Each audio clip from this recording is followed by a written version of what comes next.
Good evening, everyone, and welcome to the Altos School District Board of Trustees meeting tonight. I'd like to call this meeting to order. A recording and or broadcast of this meeting is being made at the direction of the board, and the recording and or broadcast may capture images and sounds of those attending the meeting. I will now take the roll. Vladimir Ivanovich. Here. Steve Tavia. Here. Jessica Spicer. Here. Brian Johnson. Here. And I, Shelley Sirke, am here as well. Pledge of Allegiance. Can we, all in attendance, please stand for the pledge? I pledge allegiance to the flag of the United States of America and to the republic for which it stands, one nation, under God, indivisible, with liberty and justice for all. Thanks, everyone. Moving along to our agenda approval. Would any board members like to provide comment on tonight's agenda? Good, Buddy. I guess I would wait till consent items. Okay. Then may I please have a motion to approve the agenda as presented? I so move. Thank you, Jessica. May I have a second? Second. Thank you, Steve. The motion to approve tonight's agenda as presented was made by Jessica and seconded by Steve. All in favor, say aye or raise your hands. Aye. Brian? Are you in favor? Any opposed? Great, motion passes unanimously. Closed session report, no action was taken in closed session tonight. Moving along to the superintendent's update, Mr. Bear. Yeah, I just wanted to raise one important item and make the board aware of it. We have had 3 incidents so far this year where students have been struck by cars. One over at San Antonio and Portola. Another one just right back here at Campbell and Cuesta. And then most recently in front of Springer across Rose Avenue, heading into the Springer campus. So just want to let you know that we are working on reminding, pushing out communication to our parents just to be careful. We're coming back to in-person learning. We've been out of practice for a while, and reminding everyone of that is, I think, really important. Our kids are certainly not as experienced in pedestrian and bicycle safety as our parents are as drivers. So we really want to emphasize that caution. Also, we're working with city agencies. I know Randy has recently talked to the city of Mountain View. I've spoken to Los Altos police officers just around what we can be doing to really increase safety around our campuses. It is a busy time for sure. We are also starting up the Safe Routes to School revisions of maps and so forth, and part of that is going to be education, student education about kind of rules of the road, safety. As I talked to a couple of police officers 2 weeks ago just about safety, one of the things that they emphasize that we too emphasize with our principals is as kids are crossing crosswalks on their bikes, having them off their bikes is really important. It gives the kids the ability to react more quickly should something happen, right? Much more so than if they're actually on their bicycle. So we'll continue to work on that. Crossing guard, Randy, do you want to say a word about crossing guards and just our current status with those? Yeah, sure. As Jeff mentioned, constant contact with both LA, Los Altos police and Mountain View police. And it's frustrating regarding crossing guards. They're aware of the issue. We're aware of the issue. The crossing guard company is aware of the issue, and it's the lack of manpower. We can't find people to fill these jobs. The company can't find people right now. So it's a very frustrating situation. I believe our schools are putting out something in their newsletters to encourage people that might otherwise not think it's important or not be aware of it, to perhaps hurry up. for sign up, right?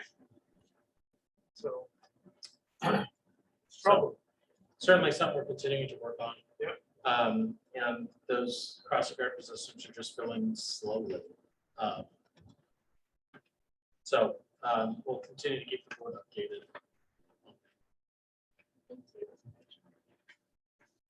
Thank you, Jeff. I'm gonna move us along to the consent calendar. Would any board members like to provide comment on tonight's consent calendar? Vladimir? Yes, I have two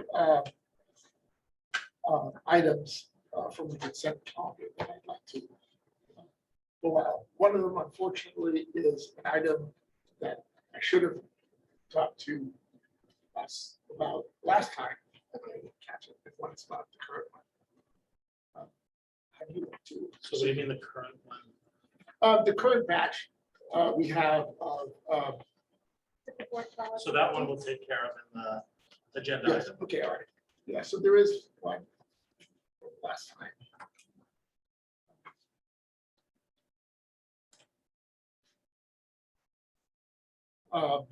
It's board policy, board bylaw 9320A. Set meetings and notices? Yes, Okay. Do you want to pull it out to discuss it separately or just what do you want? I think probably it's best we pull it out separately. Do the Okay. rest of the consent calendar, and then just look at this one separately. Okay. Then would you like to make a motion to that? effect? I move that we consider board policy, board bylaw 9320A separately from the rest of the consent items.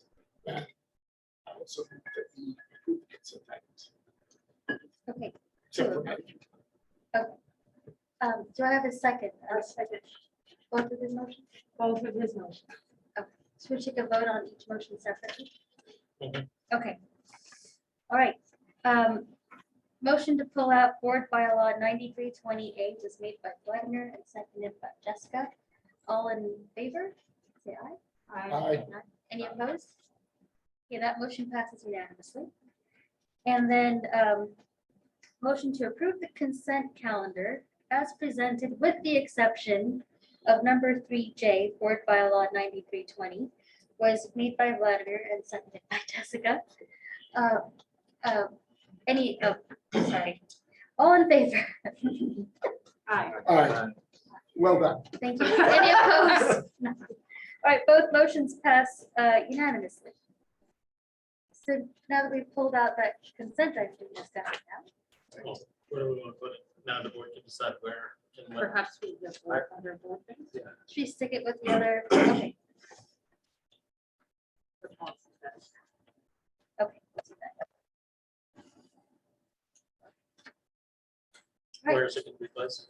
It's going to be placed in, I think it's H4. I guess it would be L. So we want to make it item 5 or do 3, just because that one's up for a second read and the rest of these are up for first read. Does it have only 2 weeks? I mean, I think it, No, they're 3 reads. so. Okay. I don't know how. Okay.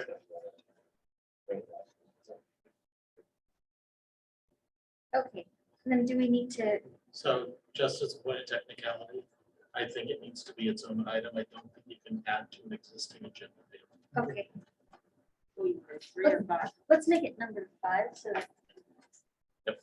Okay. Sorry. Now, do we need to amend the agenda?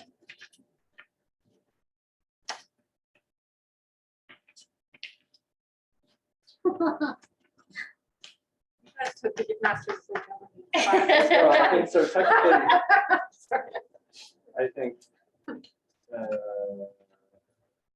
no, it already says in the agenda that if discussion is required, the consent calendar item may be removed for separate consideration. Okay. So we're not really creating a new 5, we're just moving consideration of consent item 3J to after H4. Okay, great. Thank you. Employee request to address the board from the Altos Teachers Association. Kate Schermerhorn. Hi, good evening. Los Altos Teachers Association continues to value our close working relationship with Los Altos School District. We would like to thank Jeff and Sandra for taking time from their busy day to meet with our rep council this afternoon. So thank you for coming in and joining us. We definitely appreciate our clear channels of communication. LATA has received great feedback from teachers regarding the Professional Development Day on September 24th. Teachers were pleased with the quality of the sessions and the offered topics. We are looking forward to our teacher-directed time on the upcoming minimum day as well. As we head into fall, teachers are beginning to prepare for conferences. We are appreciative of the flexible conference schedule and look forward to this opportunity to connect with our students' families. Finally, LATA would like to express our gratitude to LASD for extending the COVID-19 supplemental sick leave. We've heard from many teachers that this action has brought some much needed peace of mind. Thank you for this opportunity to address the board. Thank you, Kate. And we don't have anyone from the California School Employees Association. Okay. Right. If you want to provide public comment on items that are not on the agenda, you may start, public may start raising its hand now. To provide public comment on an agenda item, members of the public should use the raise hand button if using the Zoom app, or press *9 if using your phone. Your name will be announced when it's your turn to speak. Prior to providing your comment, please be sure your microphone is on. Requests received after public comment begins will not be accepted. At this time, time is reserved for citizens and employees to address the board on items that are not on the agenda. The board is not permitted to discuss non-agenda items except to instruct the superintendent to review the matter further, report back to the board at a subsequent meeting, or place the matter on a future agenda. The board may make a brief comment or ask clarifying questions.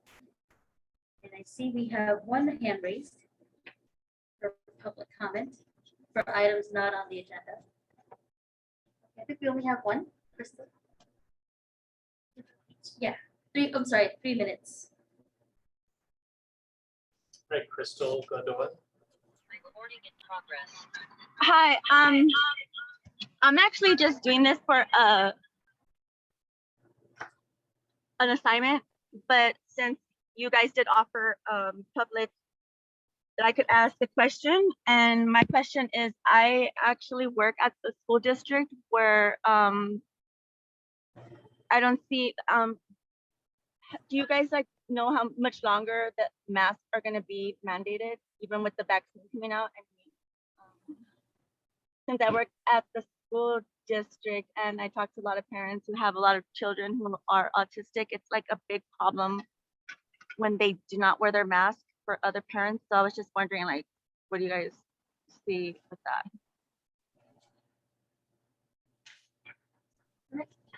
Thank you, Crystal. I think that was our only public comment.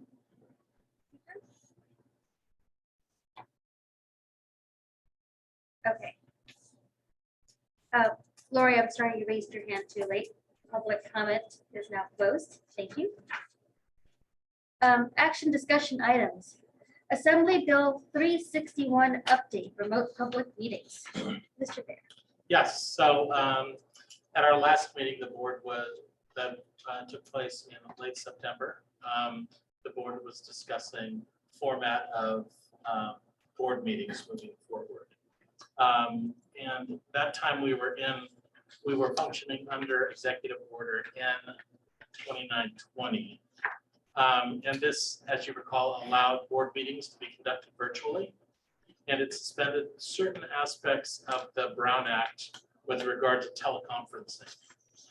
That expired last Thursday on September 30th, 2021. So earlier in that week, in fact, the day after our board meeting,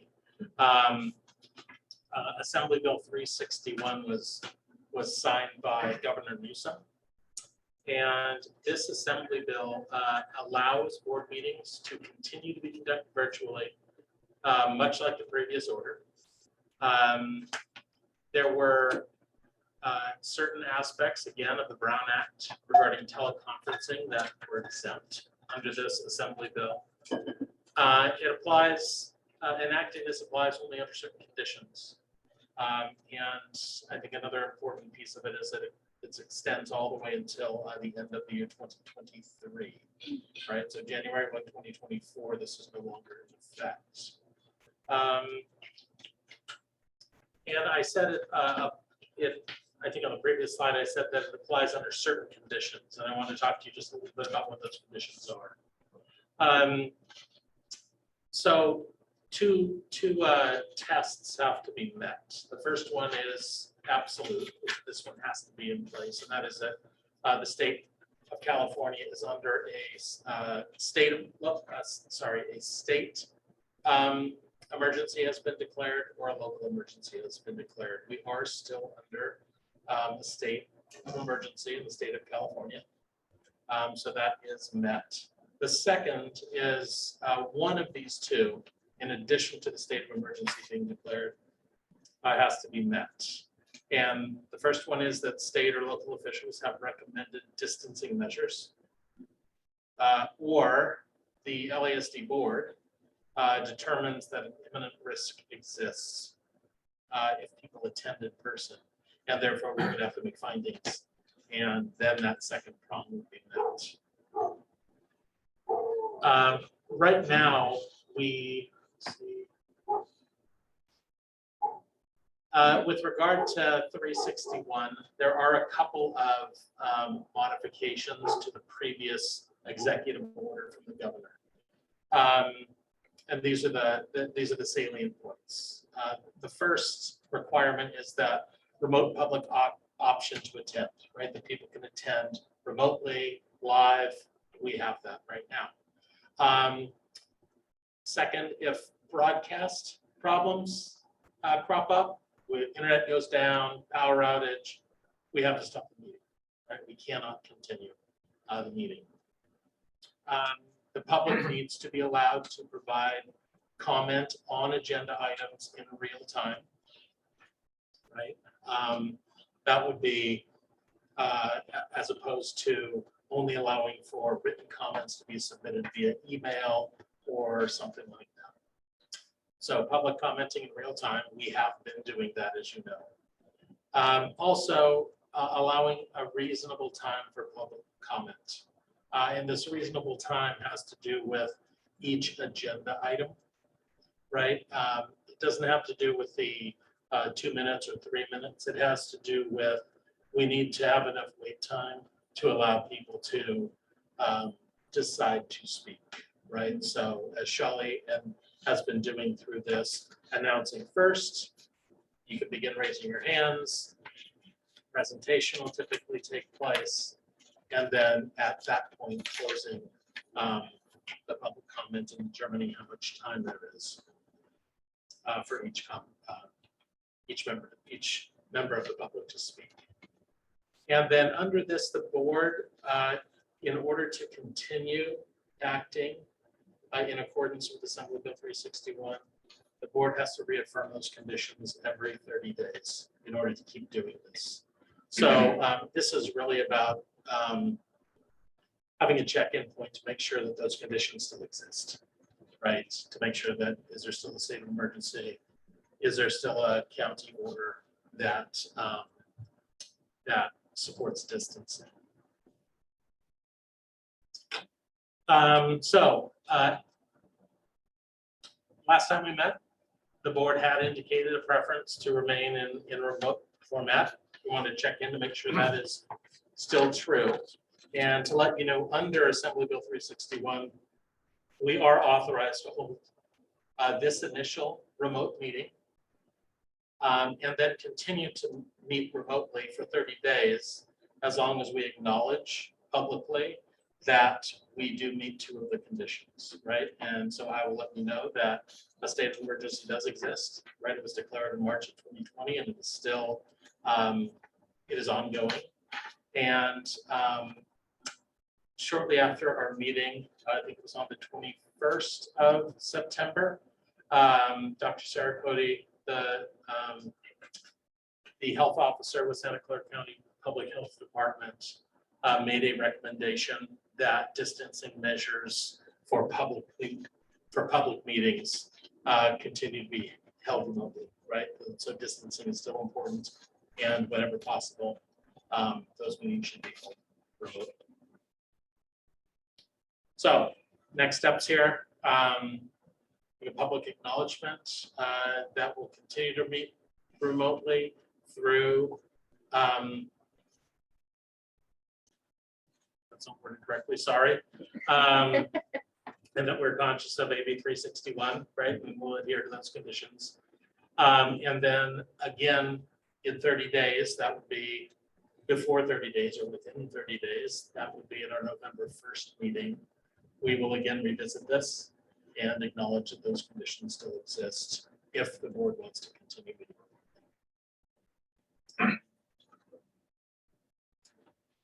Thank you, Jeff. Yep. Members of the public, if you would like to provide public comment on this agenda item, please start raising your hands. Board members, do any of you have clarifying questions for Jeff before we go to public comment? Neither do I. Okay. Let's see. I do not see any requests for public comment. Or I can give it a few more seconds.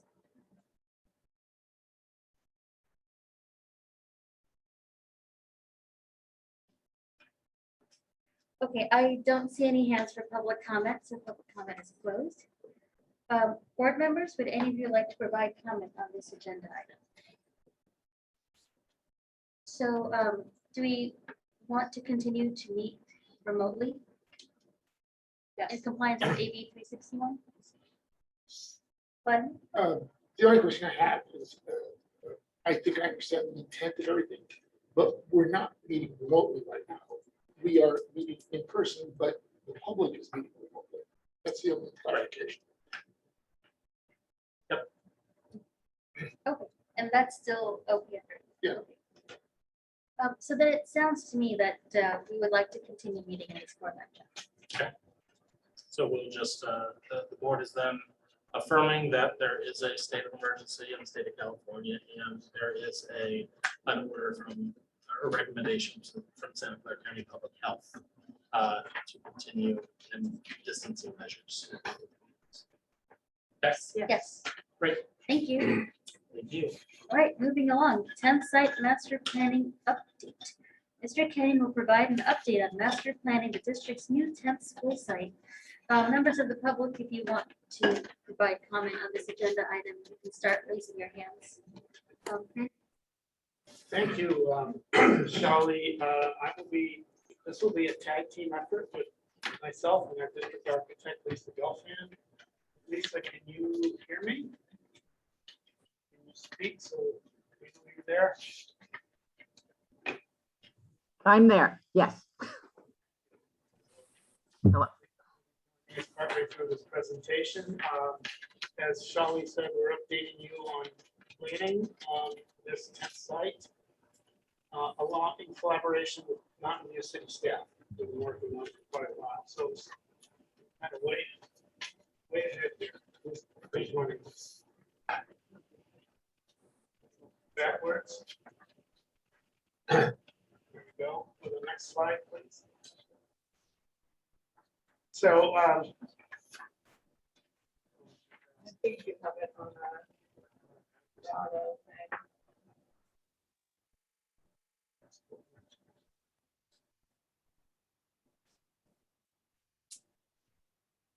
Is this where you want to be, Randy? yeah, Okay, okay.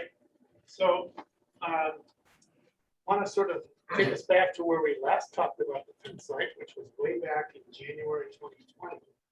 And to show you the next slide, which takes us back to that point in time, and then go forward to where we are right now. And the focus tonight's going to be on where we are with locating the 2-acre park on the site, because of the 2-acre park for the city, because we can't really design the rest of the campus until we know where the 2-acre park's going to go. So next slide. So this is where we were back in January 2020, right? We had just recently purchased the land for the site, a little over 11.5 acres. We have a few different agreements with the city of Mountain View. We including a joint use and funding agreement.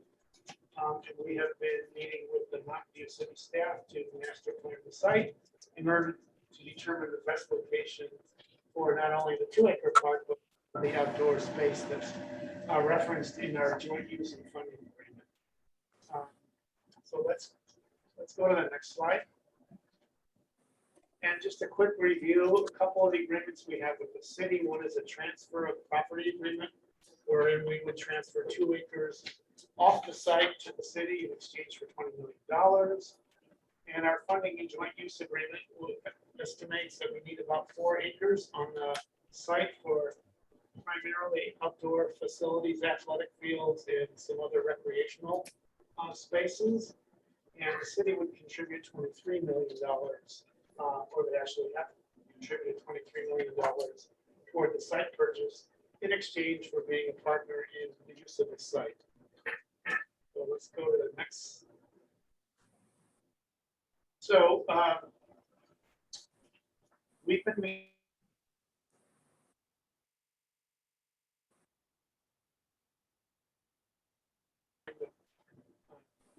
Pandemic,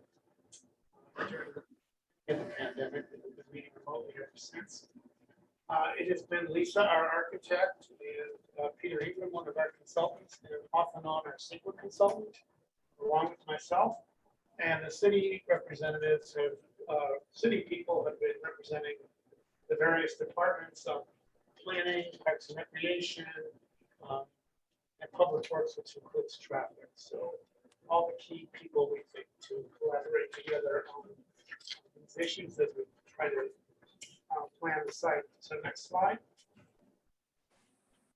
So there is, in developing a site master plan, intuitive for Lisa as an architect on what you do, but I've kind of found out, I learned as we went along, you know, all these things that seem somewhat, that's probably intuitive to her, but I have to think about, right? How do you actually develop a plan? This slide is showing there's 3 major elements to this site. One is the 2-acre park, but we have school buildings, and then we have outdoor recreational space. That's what a school campus has. Buildings, outdoor recreational space. It's also important to determine how to organize the site, right? For transportation, for access and exiting the site, both transportation as well as biking and walking. So let's keep going. The next slide. Another consideration might be the size of the site. And this site is not as large as our other sites, which are suburban sites that were developed in the 50s and early 60s. So this lends itself to a more urban-like school, right? Lisa's done some preliminary design work on buildings to indicate that we could have a 2-story building on this site and have as many as 900 students on this site served by it. But also it's very flexible in terms of some of the preliminary design work in terms of buildings and outdoor space for more students, like 900 as a max, and as few as 600 or even fewer than that, and in different kind of configurations. We're looking to design something that's very flexible, not only to serve whatever students we have there initially, but also in the future. We can adapt it to different configurations or different numbers of students as the need arises in the future. So I think we can have as big a school here as we have at all of our other campuses, even though it's a smaller site. Next slide. So just graphically representing the 3 main elements here. That's all that this really shows you. 2 acres for the school buildings. We are not 2 acres for the same park. And then approximately 4 acres for open space use. Next slide. This is kind of where we get into intuitive for Lisa as the architect, more of a learning process for me. There's some guidance needed in determining how to lay out a site, right? So the various elements. So this slide represents some of the guidance in terms of principles. right? We want to have the buildings and the open space adjacent, so kids don't have to walk across driveways or parking lots to get between those two spaces, or have to get walk through the Two-Acre Park, which is a dedicated city park. Similarly, the Mountain View residents who want to access the park shouldn't have to go through the school site to get there, right? So some key principles also need to have safe access for bikers and walkers, and any traffic should not create big issues on the surrounding streets. In here is the idea of having an area on the site for queuing vehicles, right? So they're not queuing up on the street. So some key principles, and if you go to the next slide, so those principles kind of act as criteria for us to develop figure out where best to locate the Two-Acre Park, which was our first real task ahead of us. And we've discovered there's only one location that meets all that criteria, and that's what we're going to talk about tonight. And I'm going to transition this to Lisa now, because she's going to kind of walk through the various steps that we get to this identifying the one location, some of the detail we went through. So I think the next slide is for you, Lisa. Yep. Yes, thank you. So I'm just showing you here basically what the site is, and the property line, the magenta property line, actually reflects the whole property. So when you hear 11.65 acres, it includes part of the street, it includes the monument sign easement, and includes a little access easement on the parking lot. The violet tone tells you basically the size of the site that we can use. So that's kind of the net site. And we've got Showers on one side, California Street on the other, Piketty Way on the third side, and the fourth side. This Hetch Hetchy right of way is actually for the next 30 years still being used as a parking lot for the adjacent shopping. So they're reasonably busy intersections at Showers in California and at Piketty in California. And it's important that the school site does not create a big and potentially disruptive problem, that spreads out from those sites. So when we go to the next slide, we can see that basically in discussion, both from the CEQA, the California Environmental Quality Act, where we're looking at the environmental impact, and also with the city traffic folks, we really can only come in and out on Piketty Way. That's kind of a service road, and a certain amount of backing up and congestion is going to be okay there and not spread out throughout. However, so that's the primary vehicle in and out. It's important though that we get another sort of safety valve exit out, and we are accepting the idea that a right turn only exit onto California Street will work.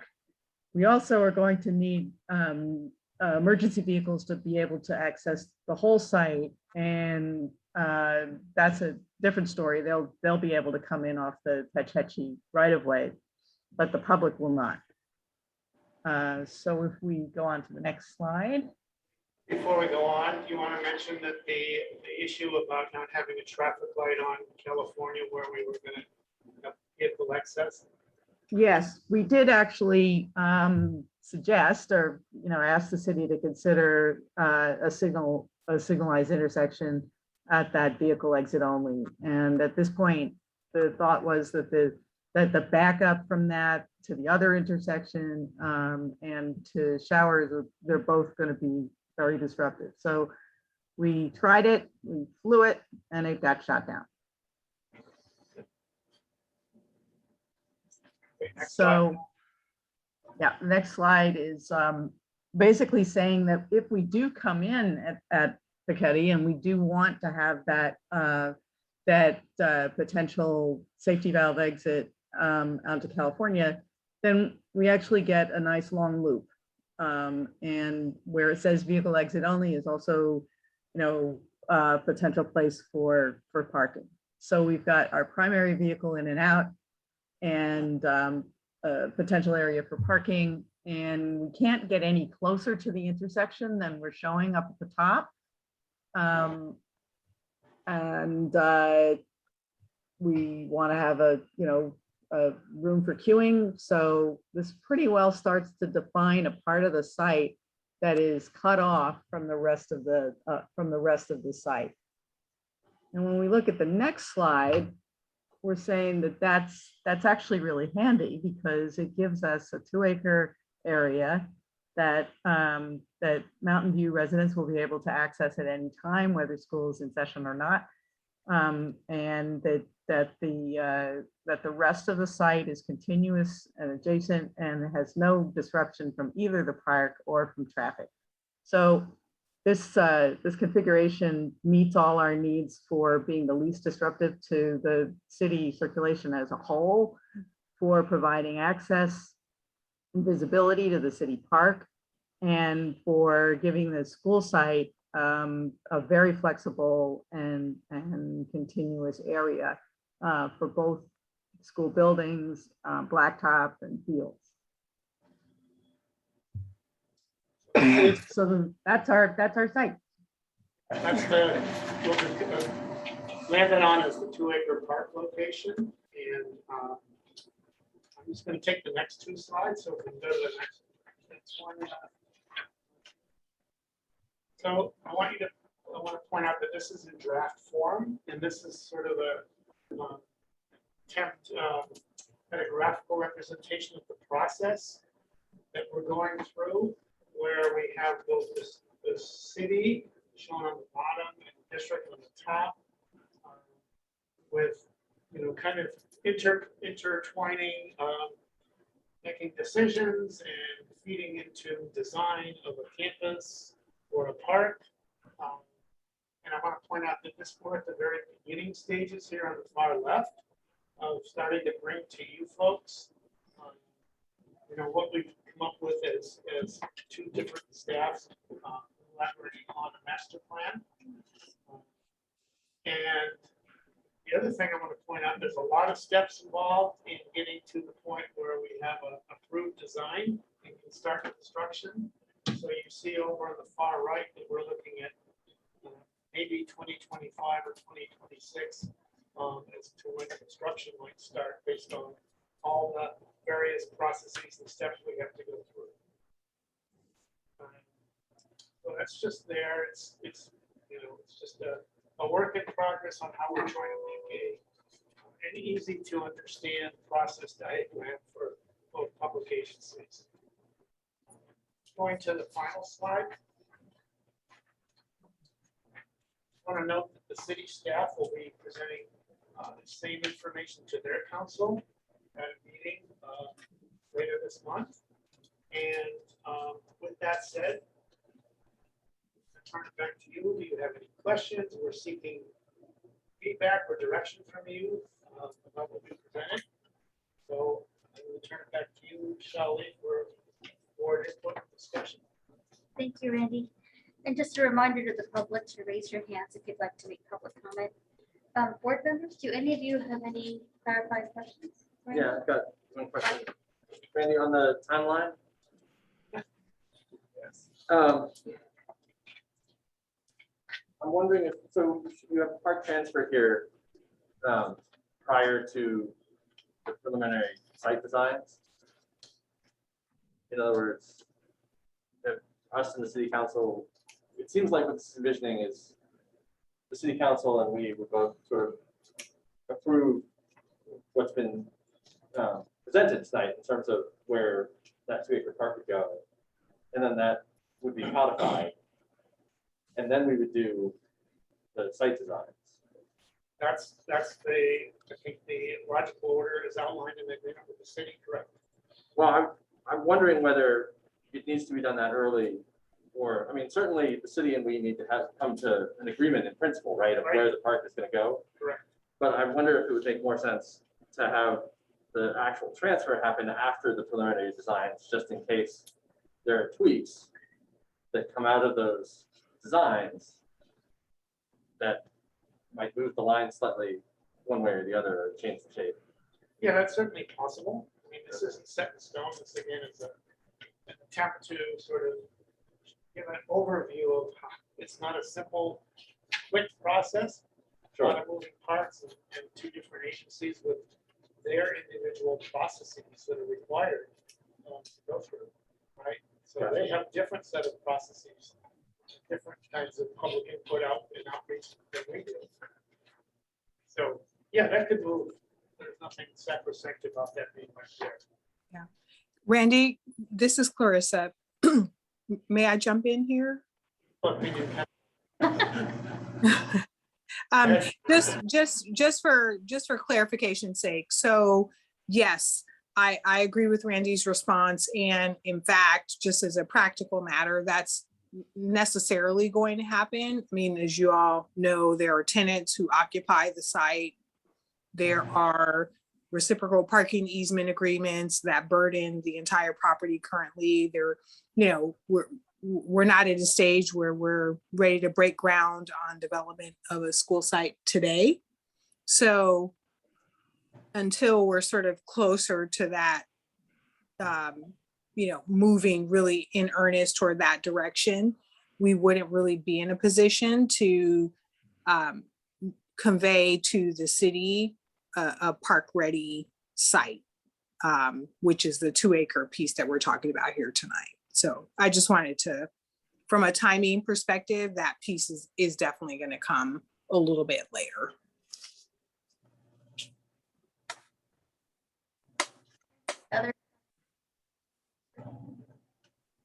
Okay. Are there any requests for public comment? I don't see any. So public comment is closed. Board discussion, would anyone like to provide comment? Steve? One, it seems to me that the acres we bought versus the usable footprints. And that I thought at one point there was a conversation that started with the city about sharing that burden. Has that been concluded, or are we in a place to do that? So we have been collaborating with city staff on the idea of both parties having the same net area, not gross area, but net area after we take away the easement space. So they're equitable. Yes, we've had those conversations. We'll expect to bring that to you and to the city council. So that hasn't been agreed to. The real reason to raise it now is once they start doing 2 acres, I'm worried that they will just glom onto 2 acres. And is there any way to introduce that idea early on in the conversation to the council so that they don't get glommed onto it? Sure. I'd appreciate that. Staff's very well aware of it, so I'll ask them about How to make that happen early on. Yep. Thank you. That's right. I have another question. I think this might be maybe for Lisa, but is the implication talking about the restrictions on vehicle access that the park the park won't have any vehicle access basically? Because I know even if there isn't anything on your diagram about vehicle access to the city owned parcel, and it sort of seems, given the restrictions you laid out, that there's no opportunity for that. I just want to make sure That's correct. In our meetings with them, basically they don't want to have parking in the park. They want to really gear this toward the neighborhood. They wanted to make it a bicycle and pedestrian oriented space. Thank you. All right. Thanks, Randy. In terms of direction, we keep moving I ahead. think we like the way this is going. Great job. Thank you, Randy. All right. Hope we can report back in 2 years from now. All right, thank you very much, Lisa. All right, thank you. Bye, Lisa. Thank you. Bye, Carissa. Bye, thank you. Our next agenda item is an update, Santa Clara County Office of Education letter of concern to Bullish Charter School. Jeff? Yes, so we know this is an important topic within our community and wanted to make sure that the board is up to date with what is happening with regard to the letter of concern that was issued to Bullish Charter School by the Santa Clara County Office of Education. So just a couple of slides of information here. So the Santa Clara County Office of Education rendered a finding that there was a education code violation by Bullish Charter School, Education Code 47607E, and that they were out of compliance with the law. This was due to their lack of diversity and BCS not serving all pupils in their schools. The letter of concern also highlighted that there needed to be a remedy prior to their charter renewal. They're expecting both a corrective action plan and success in terms of having attendance that more closely mirrors Los Altos School District. And just a quote that I think is important is that Santa Clara County Office of Education continues to want to provide assistance to Bullish Charter School to create and implement an effective plan whereby Bullish Charter School can increase its efforts and successes in enrolling a more diverse student population consistent with the letter and spirit of the law. So just a review of kind of the basic of what came out of that letter back in May 21st, 2021, as a reminder. BCS has requested a revision of their charter, specifically a revision to the priorities within their lottery. And so they've asked for two modifications, and I do have an update on this particular one. The first is that it adds as the second priority children who qualify for free or reduced priced meals and reside within Los Altos School District, limited to 10% the total openings at each grade level. And then the second change in their preference is proposed, it's the seventh priority. And those are children who qualify for free or reduced priced meals and reside outside of LASD, but within California. And the last portion of that has actually been dropped in looking at the submissions, or I should say the postings on the Santa Clara County website. So you can just drop that last, limited to 10% of the total openings at each grade level for priority 7, but leave it in for priority 2. So wanted to give the board an opportunity to discuss this, and would really like to have some direction from the board as to whether the board wants to send something in writing as a comment to this particular agenda item. They did ask the district for provide an opportunity for the district to comment on this. So we will be doing that as well. We submitted several slides, and then we will be, based on conversation tonight, we will also be providing verbal commentary at the county meeting on Wednesday. So with that, I'd like to provide some time for discussion on this. Thank you, So, Jeff. Shelley? Members of the public, if you would like to provide public comment, please start raising your hands now. Before we get into discussion, are there any clarifying questions? I guess I have some clarifying question. Beyond the proposal, was there any other documentation that BCS provided to the county?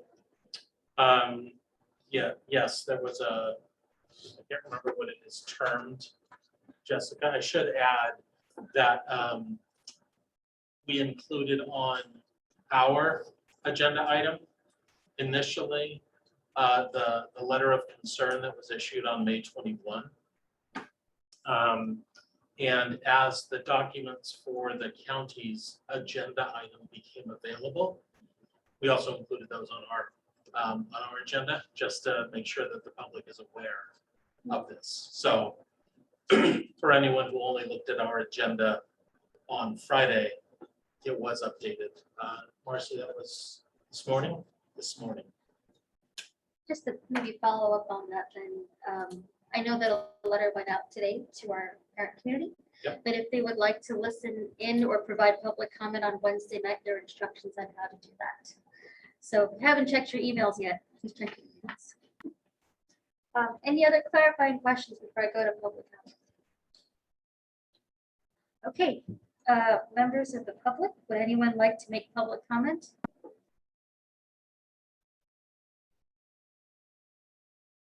Okay, I see no hands raised for public comment, so I'm going to close that. Board members, would any of you like to provide comment on this agenda item? Let's just open it up for a discussion. Who would like to start? Brian? Let me start. So I will note that, obviously we're going off of what's in front of the county right now. The BCS board is actually meeting as we speak to consider these admission changes. I don't quite understand personally how that interacts with the changes already being in front of the county, given that the board is taking its first public action tonight. But I just thought I put that out there because it's possible that their board will decide to make some changes before Wednesday. Who knows? So all these comments are based on the current version on the county website. I think I just have a couple of comments at a very high level. One is that the enrollment plan that they kind of go through around the things that they will do to try to increase enrollment among their underrepresented populations doesn't really seem to me to have anything that they haven't promised the last time the charter was renewed, and a lot of them were even promised the time before that. So I don't quite understand how that's going to make a difference. And I'm hoping we'll talk to that, to express that to the county board on Wednesday. The other major thing I see is the 10% cap seems quite odd. I've never heard of this kind of situation where a charter school or any other body is trying to increase enrollment among an underrepresented population, but only a little bit, rather than trying to serve all the students who want to come. So I don't think that the 10% cap is really appropriate. And we'll see what my fellow board members think. I would argue that it should be removed, not just from the 7th preference, but from the 2nd preference as well. In particularly because, as I read it, given that they don't have a lot of openings for any grade other than kindergarten, it will basically mean that that preference doesn't exist for 3rd grade. They only have 5 openings, and the free and reduced lunch preference is a maximum of 10% of the number of openings. Well, 10% of 5 is half an opening, and you round down, and there's no openings there. So I think certainly above kindergarten, that 10%, we should argue to the county board that 10% cap should be removed so that they're actually getting more free and reduced lunch kids in the previous classes that they didn't want. I mean, as the county board expressed, the real proof will be in the pudding, as they say, right? The question is, are their plans successful? So that's going to be the standard. We can make suggestions here and there about things that don't make sense to us, but I think that's the fundamental message. BCS and the county board. So, yeah.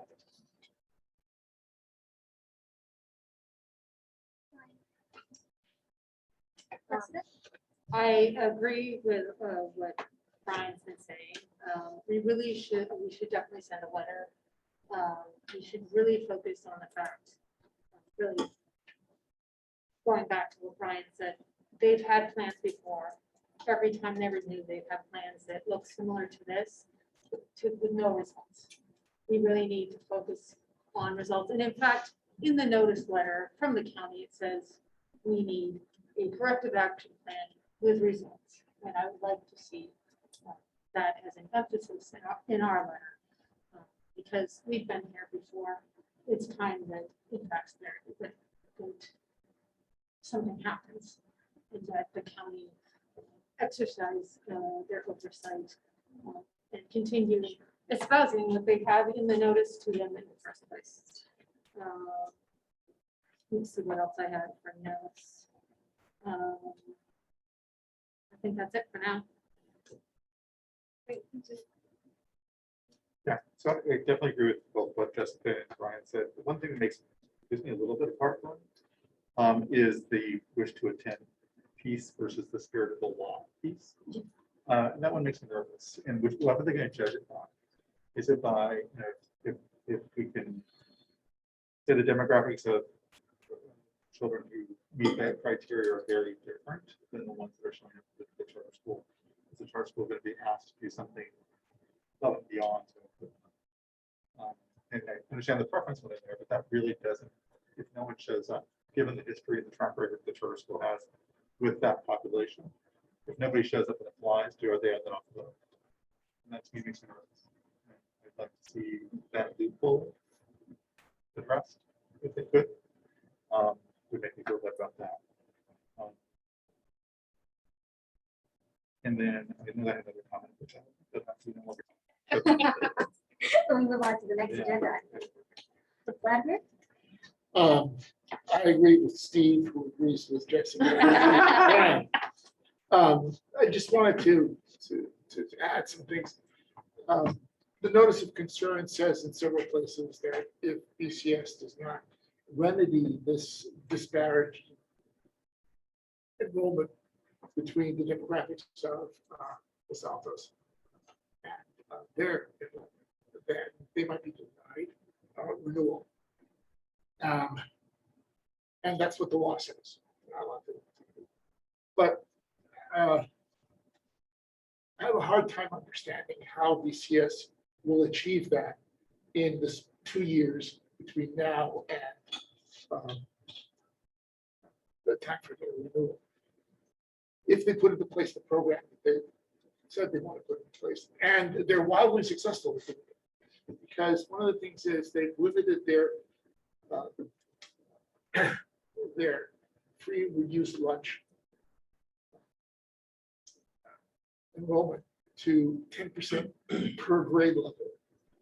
And if you do the math, I just don't see how it's possible to get to where we'd like to see the mirroring demographics in LASD. I also think that the 10%, which is a ceiling on a floor, should be removed from the plan. Because the way it stands and the way I sort of interpret the words is they can claim to have met the plan if they have only 0.5% reduced much, because it's less than 10%. So that doesn't make much sense. And there was another comment about the rest of their plan. There are no measurements in there. How are they going to meet this? What are they going to do? How are we going to see the results from that? And given their history, I'm not sure that I don't have much confidence in them putting forward a robust plan. And I would be happy to be wrong on that particular account. I'd love that. But Jeff, I have a question for you, and sort of a hypothetical question. Supposing in 2 years' time, the Santa Clara County Board decides not to renew their charter, what does that mean for us? Will we have enough time to hire teachers? Do we have the facilities to accommodate those students that are there? Randy, what does our budget look like? And I don't believe that all of the BCS students, the current 1,100, would descend upon LASD, but a substantial number would, maybe 800 or so or more. Yeah, I mean, you raise a good point, right? It's clear in the letter of concern that an ultimate penalty could be revocation of the charter school if the expectations are not met. So it does raise the question of when do we need to start planning for that, right? Do we need to spend some time to understand what student enrollment impacts there will be, what facility impacts there will be. Because, as I said, it was stated pretty clearly in that letter that. Several times. Right, and 2 years isn't that far off in terms of planning. Uh, So the question would be how, if the board would like to see some data on that, how soon we should begin looking at that? Should we wait for a while? It's a fair point to raise them. It's probably too early for us right now to start thinking about that seriously, but perhaps we could put that as a bug in the back of our minds. How would we accommodate current BCS students? And by the way, we would welcome all of them, I know, but it would be a stress. I think. That's all I'm saying. Sure, just want to follow up.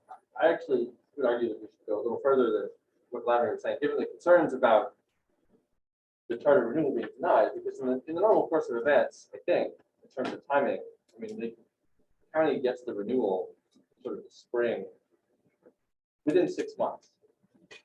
And so, that's be an awfully short timeline for us to figure out how to absorb those students. So I would actually suggest that on Wednesday, we should ask the county to ensure that whatever this overhaul plan is, it includes checkpoints or planning, or it should make, if denial of the charter is possible, it needs to be clear that the plan makes it feasible, right? Not just possible, in the sense that, meaning that, if the way that charter denial happened was that the county board went back and forth and decided to deny the charter June 1st with a month to spare, that's chaos, and it's not, it's a disaster, right, for everybody involved. It doesn't give us time to plan, it doesn't give families time to figure something out. There have been charter closures on a few months' notice, and what I read in the paper is it doesn't go well. And so, given that we have these 2 years that the state legislature has given us, and then BCS to figure this out, I would like to see us encourage the county to factor that into the planning, right? So it's not going to be, I think as Vladimir also said, it's not, we should know as we go through these 2 years whether they are approaching success or not approaching success. And if they're not approaching success, then the plan needs to include some things that would make ultimate failure and the charter denial feasible and as I think, undisruptive as possible. no, thank you. I'm just gonna say, yeah, I'm glad that we kind of have this in the back of our mind to kind of consider what are the implications of this process that the county has undertaken with the charter school.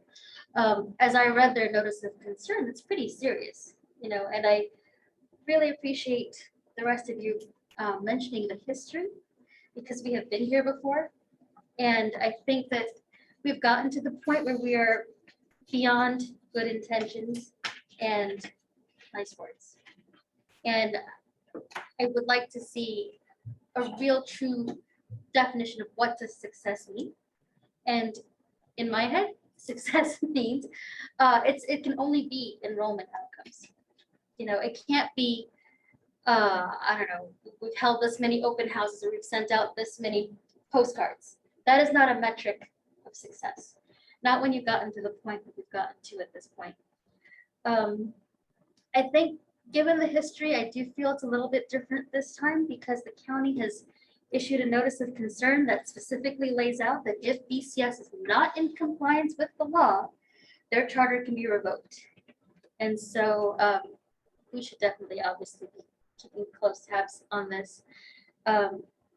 Perhaps we could table the discussion for now about what we would do, 2 years from now or whatever happens, but keep it in the back of our minds always, I think.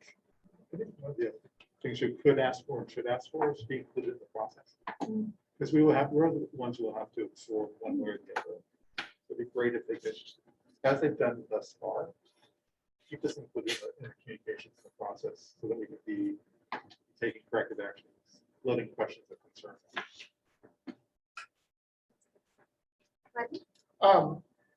As part of the keeping in the loop, BCS has complained that they have not gotten from us some figures that will allow them, some enrollment figures that will allow them to plan properly. And I just want to point out that they've been available since June, I think, of last year on the California Education website. And the county hasn't had any problems finding that information. And I'm certainly willing to help BCS access that information if they would like some direction. I think one of the points we actually haven't made is that in their notice of concern, the county has listed out four demographics.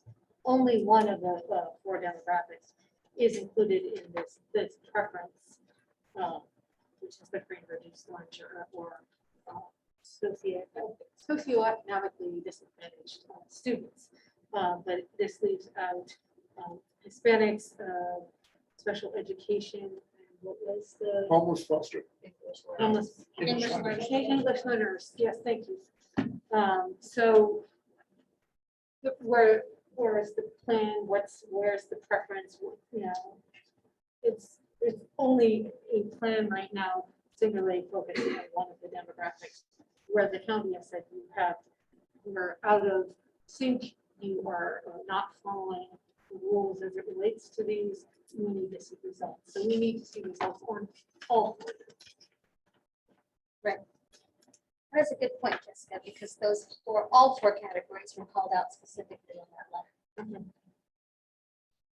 So I think direction is pretty clear. We should definitely send a letter to the county with some of the points that we've made this evening.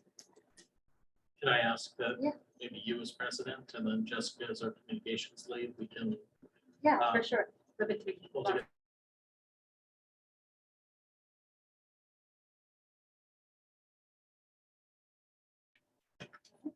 Thank you. Yes. We do have one speaker.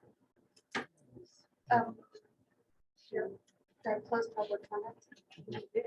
I did Yes. close public comment. So Jill Woodford, I'm sorry, but you raised your hand after I closed public comment. But feel free to send us an email, trustees@lasdschools.org. All right. Board policy updates. Mr. Bishop. Yes, we have a number of board policy updates here for you. Again, as a reminder, these are brought to you as a function of CSBA recommending changes based on legislation that has passed, on court decisions, on just change in regulations. And so we bring to you these. I've gotten a couple comments already via an email that we've worked to include. Sometimes we miss if it references grades K through 12, and we only have 8 grades or 9 grades, so it's only 3rd grade. So those have been taken care of. Thank you. And I'd also like to note on 4D as in David, that should be a BP and AR. BP and AR were included in the package, but it wasn't listed on the agenda. I think that's fine since there'll be 2 reads of this anyhow. Yeah. But I just want to note that. All right. Well, members of the public, please start raising their hands if you'd like to make public comment on this agenda item. Any clarifying questions from the board before I move on to public comment? Okay. Are there any requests for public comment?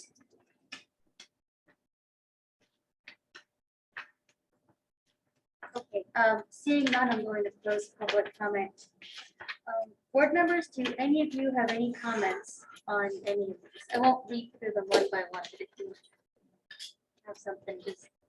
Sounds like you got my email and I understand the changes I had literally meant to do with the grade levels that we serve.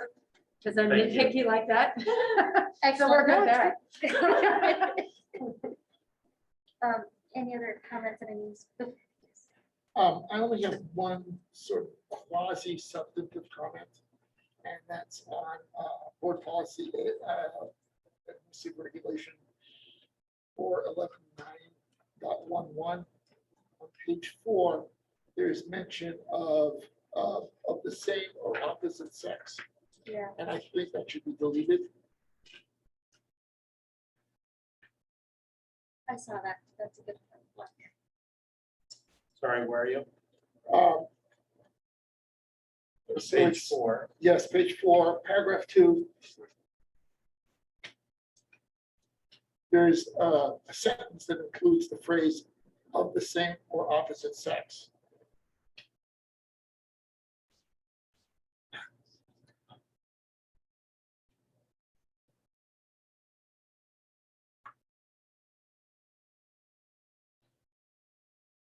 So can I say I will look at that because that is a citation of both education code and government code and California regulations. Okay. So, My concern with that is that it forces a binary right, decision. Yeah.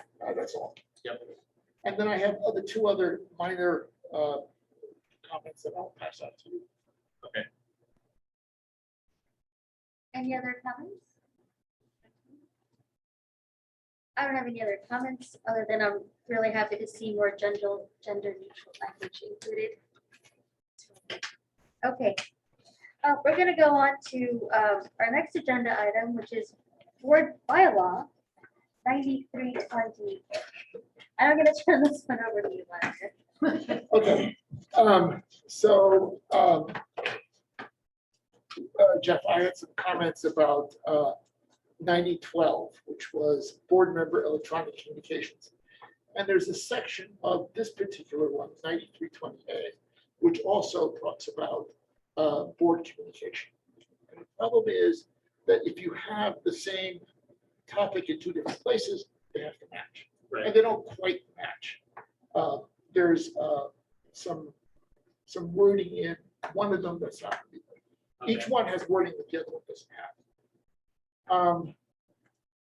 So can I ask, can we sit down and look at that? I Yes. wasn't prepared for this, so I didn't. Yeah, no, I apologize. So this is something that should have taken place last time, Right, and I apologize for that. but I just don't have it with me, Yes, so that's I fine. can't even reference it. And then there are two other things. There's two words that I think need to be removed because again, they don't match what's in the other part here. And then there's a paragraph in there where it starts with the word however, which implies that something came right before it. And the part that is after whatever doesn't match. It doesn't correspond. So I think that needs to be changed. That's all I had there. Again, I apologize for bringing this up. No, that's okay. But no, I should have done it last time. All right.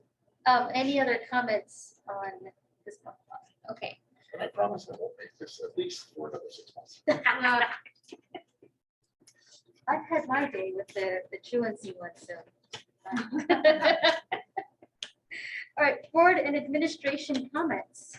Sandra, would you like to start us off? Whoa, she's Absolutely, got a I lot of- have my whole little list of things. I know, there's a lot going on. So I wanted to let you know, at our next board meeting, I'm going to be bringing to you what I hope is our last plan, but probably not going to be our last plan. But I'm bringing a draft of our ESSER 3 plan, the Elementary and Secondary School Emergency Relief Fund, part of the American Rescue Plan Act. And we have just under $700,000 that has been allocated to us. So I'll be bringing a plan to the board on the 18th, I think so. Part of that is our stakeholder input process. So last week I asked other Sandra Bush to put up a survey on our district website under the news category, and I've gotten 6 people. I was very excited. I'm going to ask Sarah Stern to put it in the board communique that will go out after tonight's meeting, so we can get more input. We'll be talking about it at our DLAC meeting next week, which is great. But just wanted to let you know that that plan is coming to you next week, with very specific ways that we can use the money, which is great. That was one piece on my list. As Kate mentioned, we did have a really excellent professional learning day for our teachers on Friday, the 24th. Our feedback was probably the best feedback we've gotten from TK through 8th grade, which is really terrific. I think teachers really felt like their needs were met.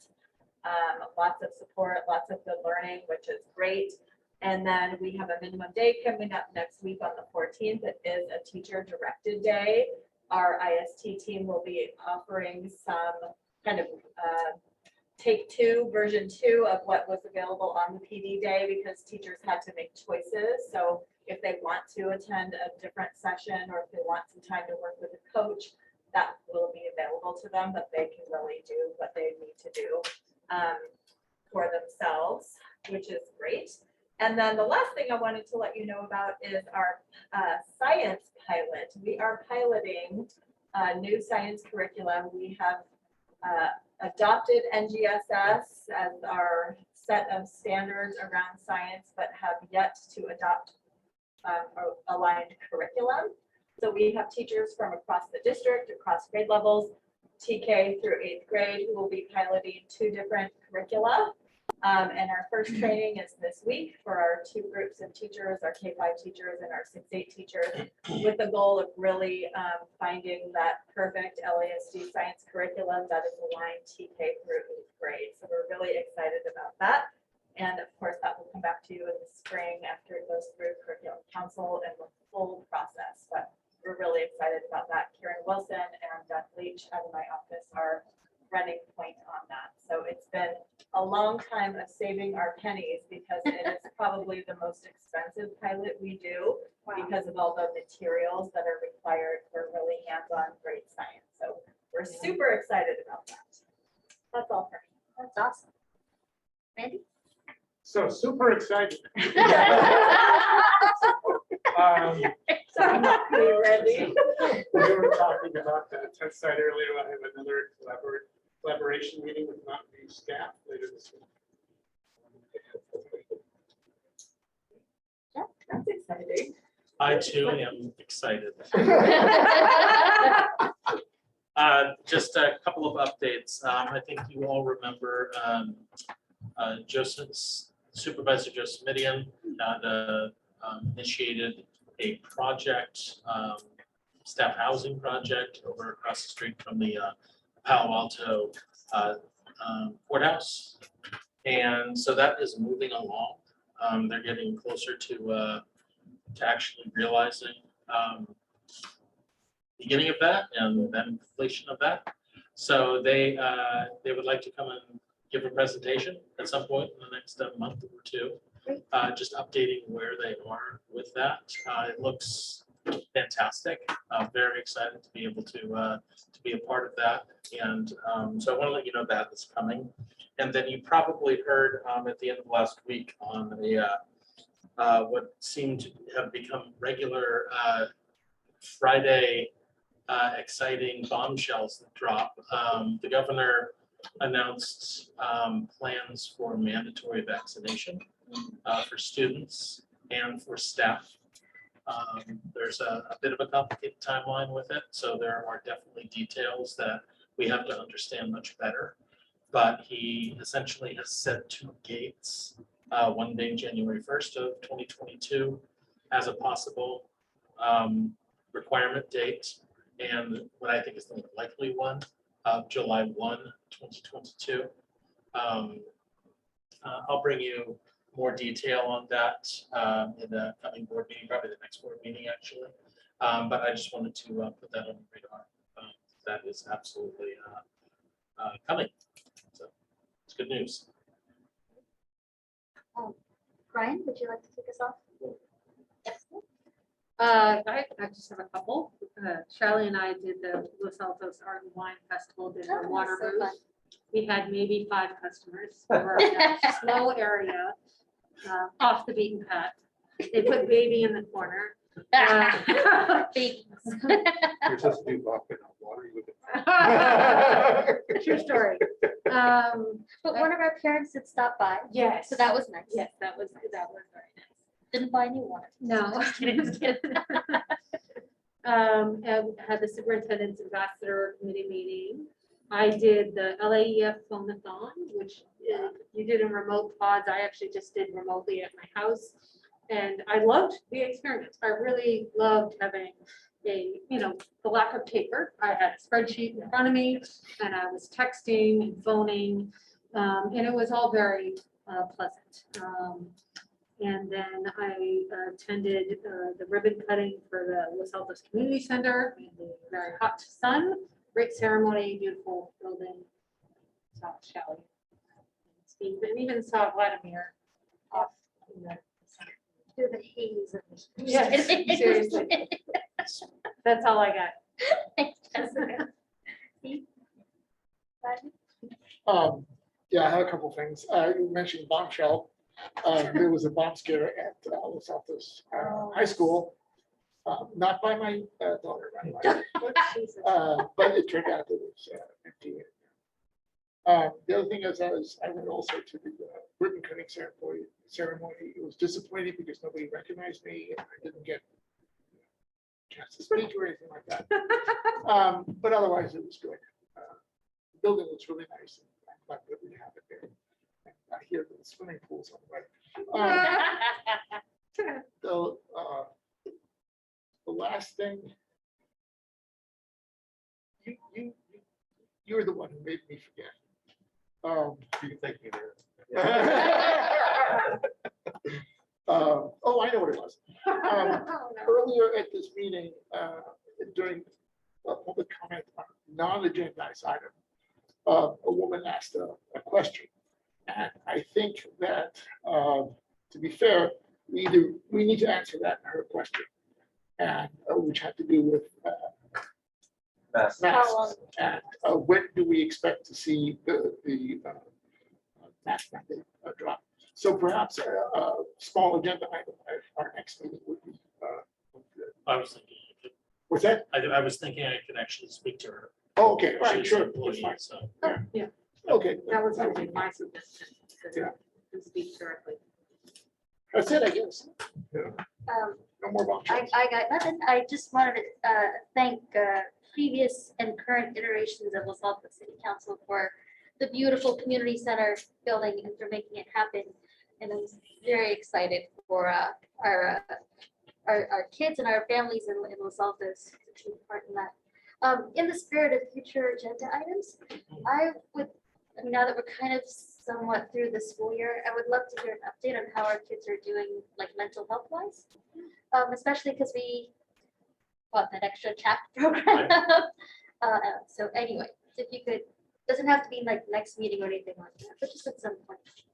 It's right in December's ESSER 3 plan. Yeah, I think it's on the docket for November 1st. I think that's right. Okay, awesome. Hear it. All right, if that's it for tonight, I'd like to adjourn tonight's meeting. Thanks, everyone.